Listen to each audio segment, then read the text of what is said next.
Hello, hello, hello. This is Roberto Lorenzo Ferguson. That's right, Robert Ferguson. And we are talking about a diet free life. Now, for those of you who are new, I want to encourage you, if you're on Facebook, LinkedIn, some other social media platform, come over to YouTube. Make sure you like, subscribe, comment. Let me know you're new. Let me know you've been here for a while. And I'm happy to have you. For those of you who are loyalists who tune in, catch the replay, or you catch me live, I want to just say thank you. And it does help if you take a moment, even if you can't sit and listen to everything. And I'm talking about YouTube. Just hit like. It definitely 100% helps. There's this thing called an algorithm that makes it possible for me to reach more people. And that's slowly happening. I must say, I'm very thankful about that. Now, let me see before I forget. There are links below that are available. If you want to schedule a free consultation, if you have a question, my email is there. There's also a link to an article based on the topic of discussion in this segment, which is some meals burn fat and others don't. And we're not talking about the obvious. I'm not saying if you eat a whole pizza, that's a different meal, and yeah, you're not going to burn fat. I'm talking about when meals look very similar to each other, but one person's able to lose weight and another person isn't. We're going to talk about that. And I'm also going to talk about the 8-week fat loss challenge that I put on every year. It's available all year, and then we do it again the next year. Now, this year is a little different because I took what is a evidence-based and clinically proven program to a whole nother level because I have a new book coming out, and the book doesn't come out until later this year, but I'm going to share insights to what's going to be in the book and what is new and improved as far as the methodology. I'm going to share that.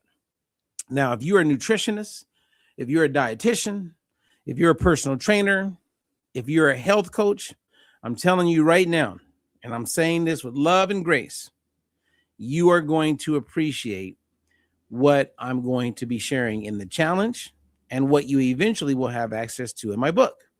And if you follow my articles, right, like if you just go read this article that's linked here, right, and it's titled, Some Meals Burn Fat and Others Don't, if you read that, then you are going to be in a really good place. It's going to give you insight, and you're going to go, okay, I see what he has done. And now I'm going to share some of that with you today. And if you guys have questions, those who are catching me live, post your questions. And even if you're catching a replay, you could post a question. And if I get a chance, I do like to come back and look through the comments. And if there's a question that I can quickly answer, I will answer that question. But I'm going to share some things with you guys today that's new. I mean, totally new. Many of my clients will be learning some of these things for the first time. Okay. So we're going to get, let me get all set up before we get into it. I want to give a shout out, numero uno, to Lori. What's up, Lori? Lori is always working hard, making things happen. I know I'm looking at my schedule, Lori. My goal is to be out your way. Then we got the one and only Miss Linda. So Linda, we got to get a photo of you so it pops up on YouTube. You got to, everybody has an account. We got to make it where we can see your amazing, beautiful face. Linda is a coach. She is a client. She is a friend. And I'm hoping to see you sooner than later also there, Miss Linda. Then we got Sandy. And Sandy, my goal is to get out there to that beautiful place where you live. That would be so fun because I have friends up in Boise. So that's going to happen. And I hope that happens this year. And then we got one of my dear friends, client, guru, partners, Miss Lynn in the beautiful Maui. And she knows I'm coming to Maui. That is happening. That is happening. Okay. Okay. You can take that to the bank. And then let me see. Lori says, your mouth doesn't line up with the voice. You know what? I apologize for that, you guys, when that happens. I am trying to figure this out. I know we got it figured out with Zoom. So I apologize if my voice is off, but it's not the internet. I have an extremely fast internet. I am just not, it has to do maybe with the camera. I'm going to go live again later. And so I'm going to use a different camera. And so remind me and let me know if that plays any role in things being better. So I apologize for that, because that's something that bothers me. It really does. Let me see. We got Chrissy. Oh, yeah. Michigan's in the house. Okay. So let's get into it. Let's call this part 1, part 2. One, let me set the stage that I talk a lot about this thing called metabolic flexibility. That's nothing new. It's been around for a very long time. The concept began when they were studying cells in the early 60s to see if the cells prefer to burn fat versus burning sugar or carbohydrates. And that's when it was very clear that everyone is different. One of two ways being different, where your body prefers to burn fat or your body prefers to burn carbs. Now, there's certain moments in time when our body does prefer to burn carbs, and that's usually once we eat. And the reason for that, primary reason, is that insulin is a hormone that is largely responsible for helping to get sugar out of the blood and into cells. But insulin also is responsible for how energy is used in the cells, all your cells. And so when insulin is elevated, the body shifts from burning fat, if it was primarily burning fat, to burning sugar, carbs, while you're digesting, absorbing the food that you're eating.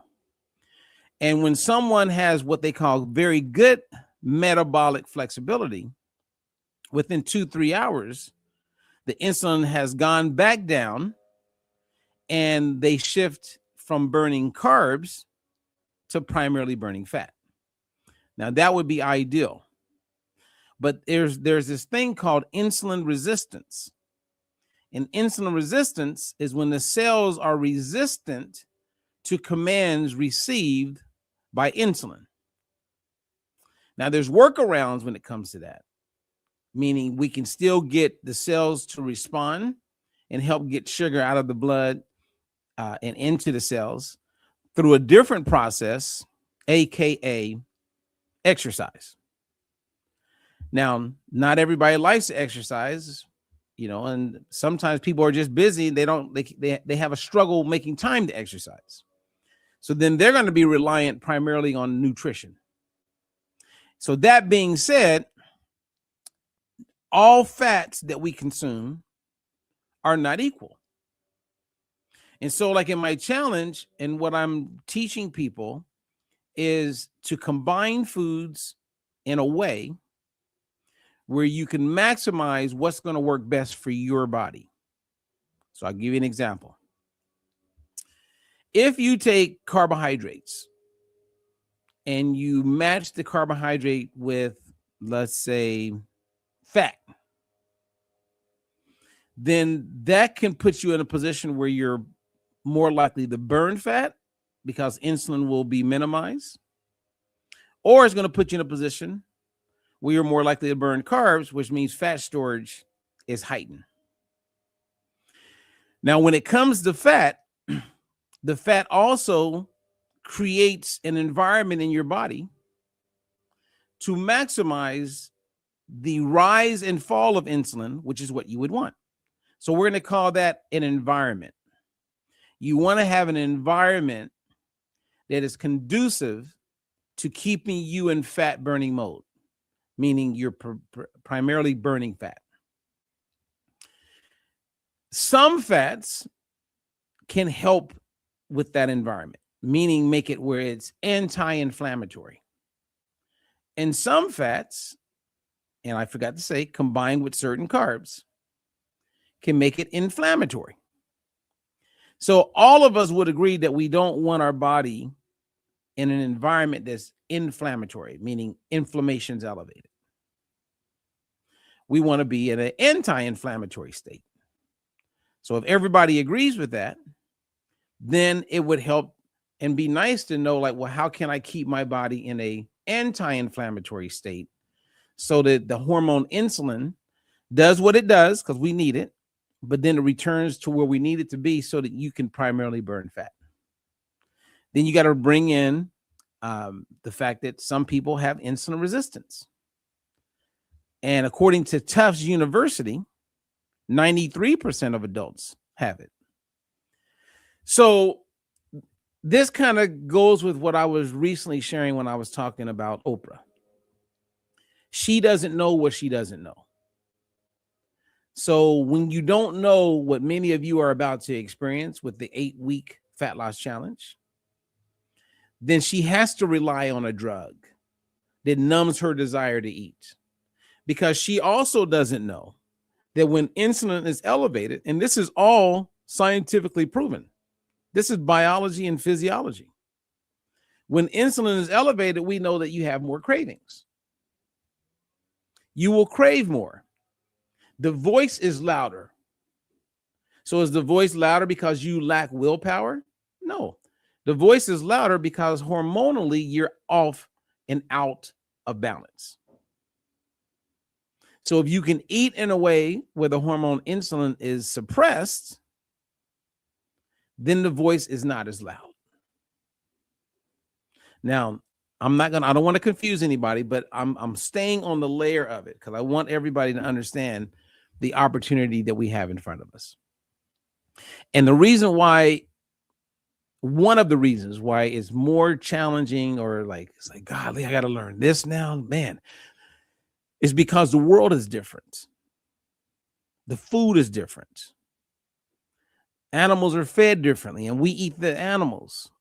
Refrigeration is here. So a lot has changed to make it where it is important for us to have the upgraded knowledge and understanding of nutrition so that we can fit in modern day civilization.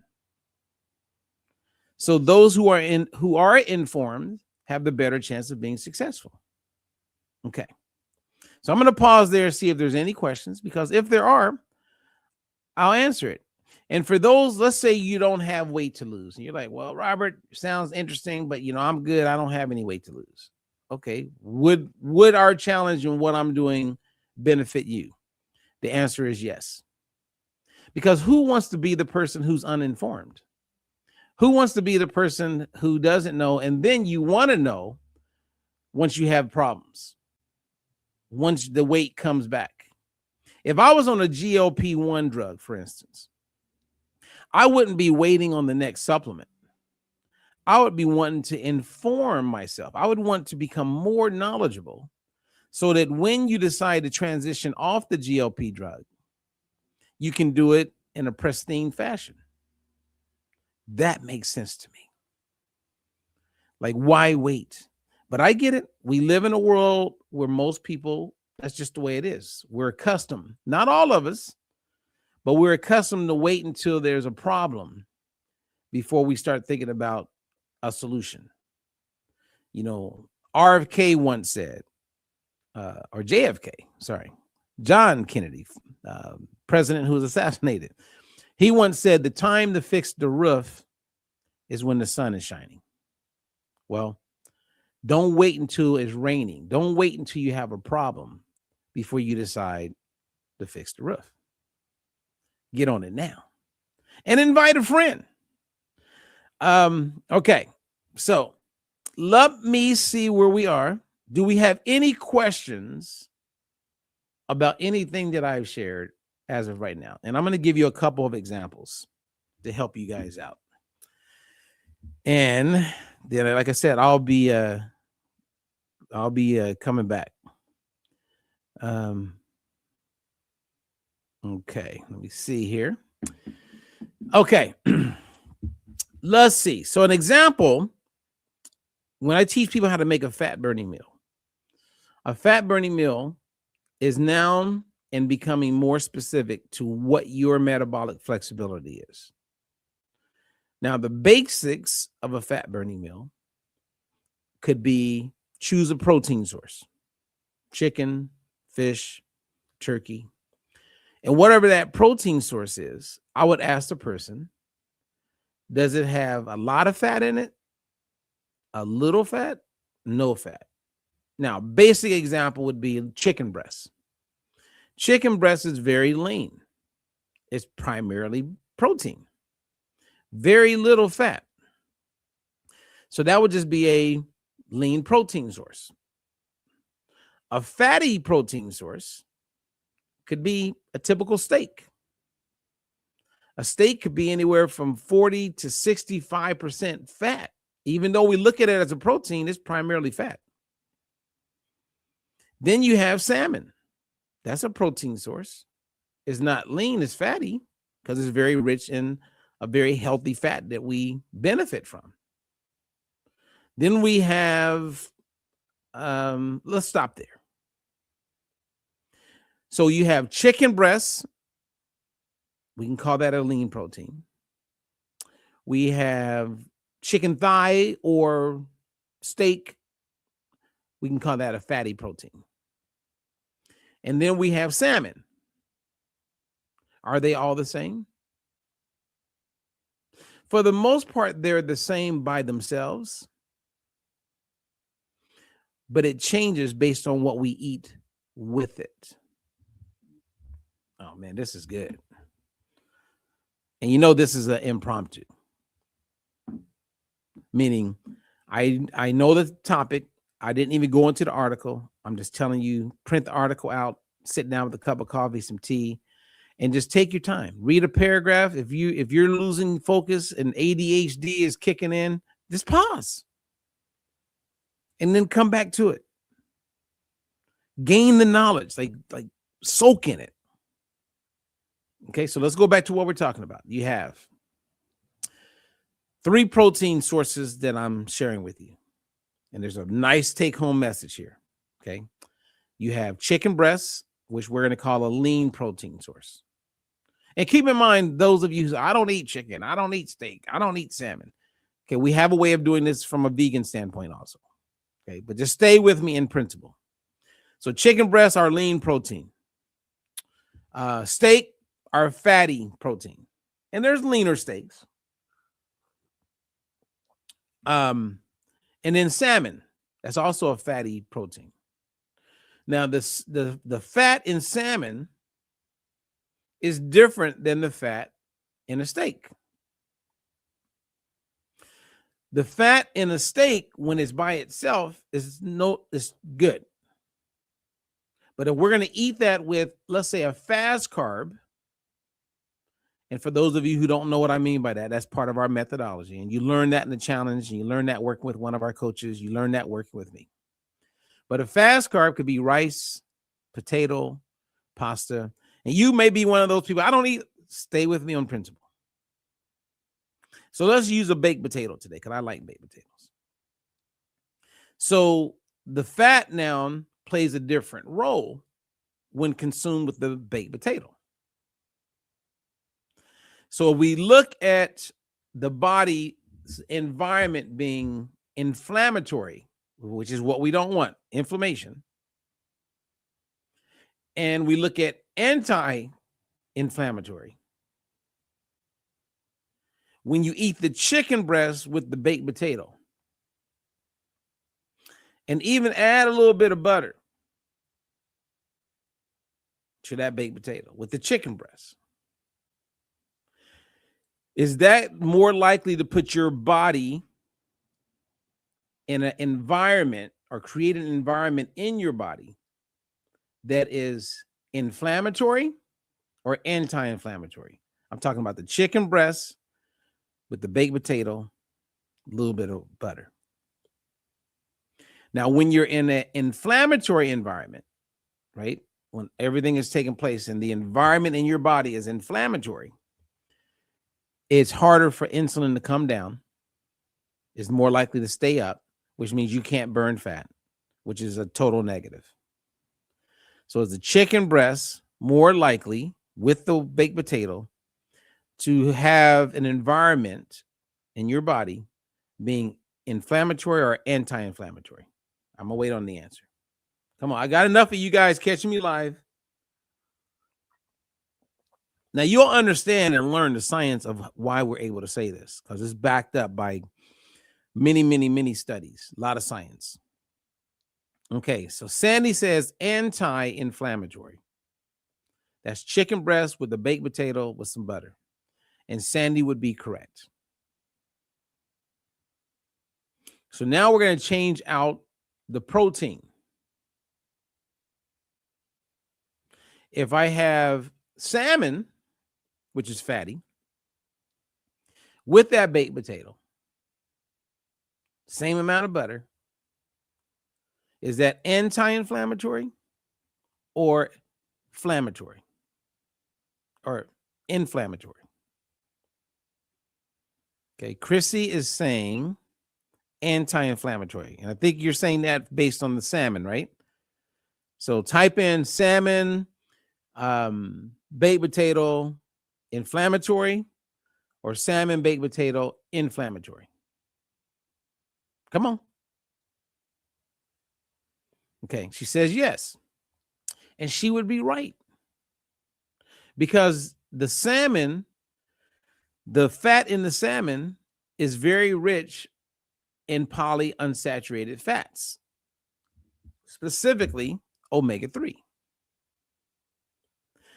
And surprise, however, and this is for someone like Chrissy who's very knowledgeable, even omega-6,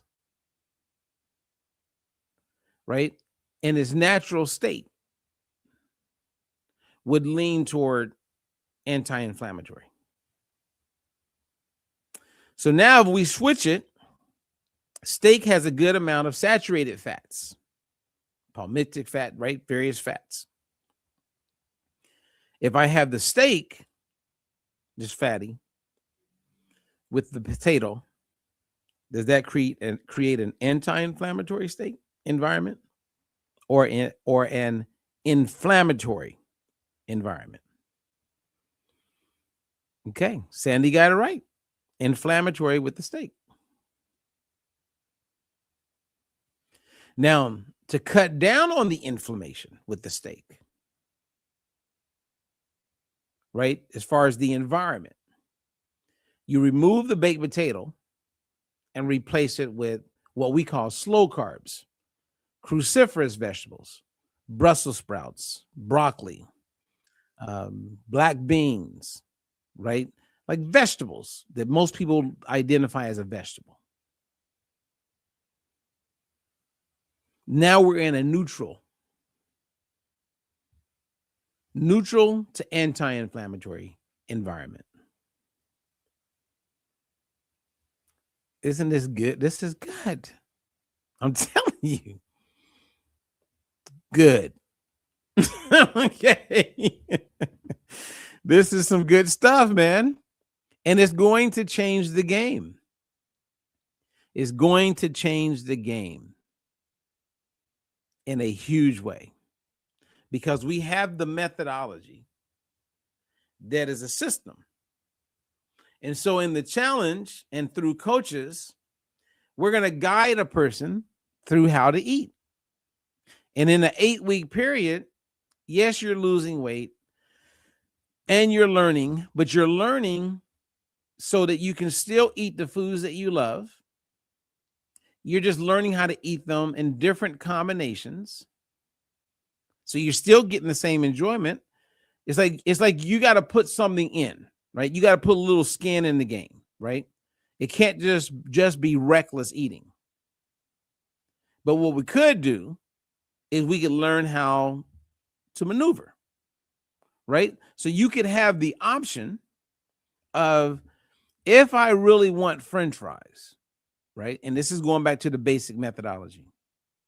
I could have the burger. I'm just going to get rid of the bun because that's a fast carb, because I'm going to have the French fries, which is a fast carb. And because the French fries trump for some. Like when I eat a burger, I really like the bread. So I'm not going to have the French fries. So the bread trumps the French fries. So having that option to eat what I want to eat, I don't feel like I'm on a diet. I feel like I'm making wise, selective moves that makes what I'm eating enjoyable. I'm not going without. I'm just putting the puzzle together properly. And then the more I know my body and how my body works, right? Because you got to learn your body and how your body works. Now it's customized to you. This is the game changer. And you know what's interesting? When I was shooting my very first infomercial, I remember sitting with the marketing team and we're in this boardroom, and one of the guys, and he was actually one of the owners of the company, he said, and I don't remember exactly what I was going to say on the stage or in the infomercial, but I remember having a moment when he wanted me to add this line to what I was saying. And the line was something like this. So I'm going to paraphrase. And so imagine I'm talking to the camera. So I'm talking about eating the foods that you love, losing weight every single week, blah, blah, blah, right? I remember looking at the camera and I said, and once you know how your body works, you can enjoy all your favorite foods and lose weight every single week. I remember saying that. And the part that I want you to catch that I'm loving about it, because I always loved it, but for some reason it didn't fully resonate until the last 6 months. And that is, once you know how your body works, and a lot of women get this because they go, nah, I know how my body works. Like, I know for me, if I was doing a men's fitness cover shot or something, I know that I can lean out, but my body responds way better to run than some other form of cardio. I mean, cardio kickboxing would do it, but running, when I used to compete professionally, I had to run.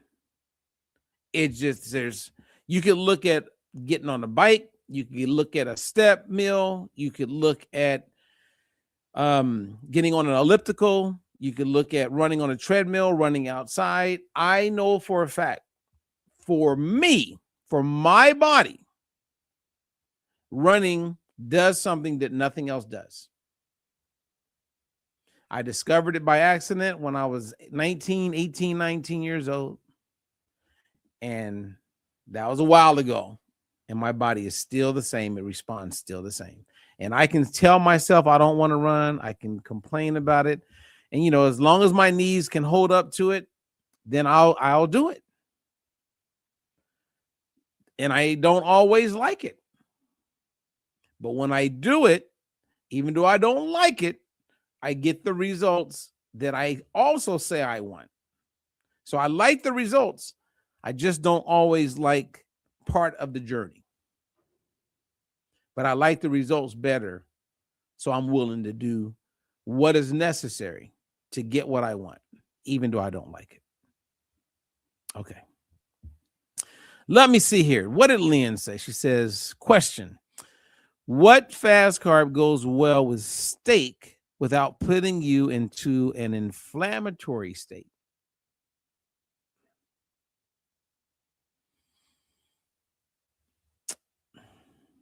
A baked potato could go with it. And I know you're like, just don't add butter to the baked potato. You would add non-fat Greek yogurt, which tastes really good, by the way. A little salt and pepper, and you're good. I've seen some people put a little salsa on their potato. Sometimes I actually like my potato with salt and just pepper. So it's the added fat that can shift the environment to be inflammatory because there's already fat in the steak. Now, this also plays a huge role on your metabolic flexibility, right? Because you can be in a inflammatory environment, as far as your body, and come out of it just well because of your metabolic flexibility. And then that goes back to what I just said. Once you know how your body works. So if it was me, Lynn, at this moment in time, and you wanted a steak, but you wanted a fast carb, I would keep it bland. Bland meaning I wouldn't add butter to it, to the rice or to the potato. I would just, like, rice would be a good one. Right? Because most people, I mean, when I was growing up, we added butter to the rice, but I wouldn't add butter to my rice. And your vegetables is going to help. So those slow carb vegetables are going to help, right? So if you had rice with some broccoli or Brussels sprouts and steak, that would be an amazing fat burning meal. It would be kind of neutral because of the amount of fat in the steak. Isn't this cool? It's like I'm bringing Rhyme the Reason. And I've been teaching this methodology forever. And what I just said got me excited.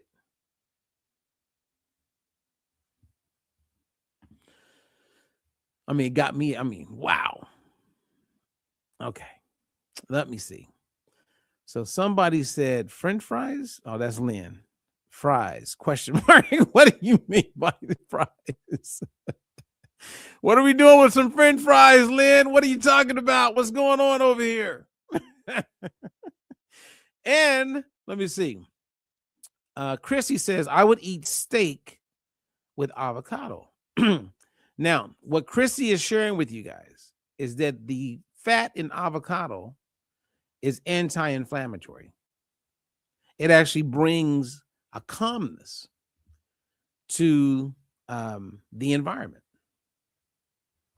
And again, you want to stick with portion sizes because they do count. But yeah, that would be wise. You could do that. And that could be helpful. You know, in hindsight, with the balanced oil, for instance, and I've done this, so I'm going to say this out loud. When I was going to have deep fried food, right? Because I grew up in Indiana. I love deep fried perch. I love deep fried catfish. Well, I don't love catfish as much, but I definitely like perch. And we have a fish called crappie.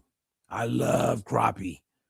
And crappie, you can't buy it in the store. You have to go fish for it or find someone who is like a lake fish, but it is so good. And crappie is so rich in omega-3s. It's like one of my favorite fish. Crappie is just, I love it. And I've featured it. So if you went to my page and you searched on my Facebook page, crappie, you'll see that I've done posts on it. I think I'm going to do another post today because I love it so much. Like I would pay someone when I go back to Indiana this year. I always try to find someone if they're going fishing. Hey, man, I will buy the crappie. But I love crappie. Very rich in omega-3. But when you eat fried food, let's say you're going to have fried food. And I know Christy's like already knowing where I'm going with this. Do a shot of the balanced oil right before you eat the meal. Why not? You say, well, it's more calories. Well, we know that 2 teaspoons of omega-3 increases how many calories a person burns by over 200 every day. So balanced oil, you can cancel out the calories that come with that. The benefit is the calming, right? Anti-inflammatory environment. Why not? You know what I mean? Like, balance things the best way you can. Doesn't mean it's 100%, but what is it going to hurt? But on paper, it seems like that makes total sense. And I've done it. I took a shot of balanced oil before I had fried perch last time I was in Indiana. Did it on purpose. And that morning I had balanced oil. So I had it twice that day. And Christy, is that a question that balanced oil burns calories? If it is, there's a study and I can share it with you guys. I've shared it in the past, that they did multiple times in universities, research institutions, where they took healthy people and they defined what made them healthy. And they had them take 2 teaspoons of omega-3 triglyceride form, which is balanced oil. Ours is just better. And they measured their total energy expenditure, right? So they had the chambers, they had everything set up. And the group that had the omega-3 burned, I believe it was about 217 extra calories a day compared to the group that didn't have the omega-3s. And this is a study that has been repeated multiple times, which proves that is validated, verified, and reproducible, meaning no matter where they do this trial, whether it's Sweden, China, the United States, Canada, doesn't matter, the outcome will be the same. That's science. So, all right, before we say goodbye, let me see. Sandy says, so if you have a steak and potato and add balanced oil, would that change it to anti-inflammatory? Well, the balanced oil will help. It's not the food that's anti-inflammatory. So we got to make sure we understand that. There's an environment in the body, right? So if you have an inflamed environment, then things don't work as well compared to if you have an anti-inflamed environment. So the environment sets the mood, right? I bet Lynn's like, yeah. So think of it like that. The environment, what did he call it when you go out to eat? It's the, for lack of words, come on, the ambiance, right? Sets the mood. Sometimes you go to a restaurant, you pay the extra money because of the ambiance, like the energy, the vibe of the place, right? It's not just a room. I mean, McDonald's, they just have a room. There's no real ambiance in McDonald's. But Ruth Chris, Fleming's, Morton's, the environment's different. Candles are lit. It's dark. It's just different. Cheesecake Factory is loud, high ceilings, big old plates. Different vibe, different environment. Okay. So let me see. What did Chrissy say? No, it's a statement. I learned that from you. Helps with recovery. Absolutely. 100%. All right. This was fun, you guys. Now I'm going to come back later because I got to figure out what the hell is going on. I need my mouth to match my, when I go live. It's when I go live, I run into a little problem. So I don't know if it's the software or something on my computer, but we will get it figured out and we'll see how it works out later. Okay. All right. Look, Fergie caught me. What's up, Bridget? Give me a call. Let's catch up. Thank you guys. I'll see you in the challenge. We're starting.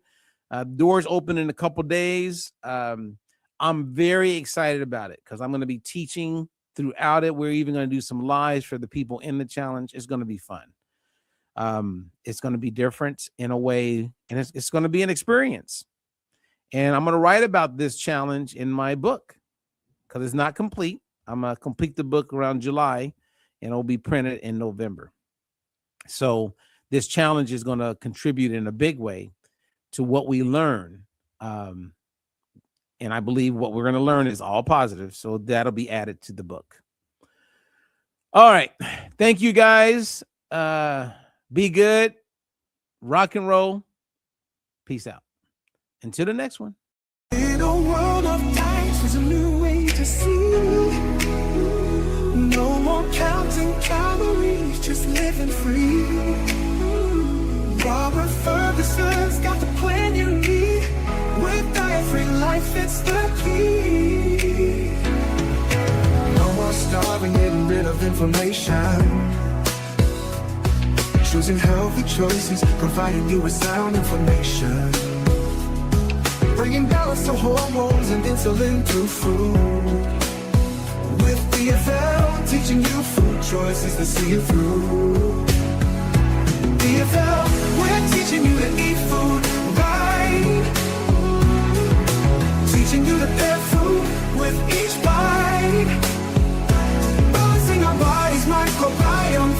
so right.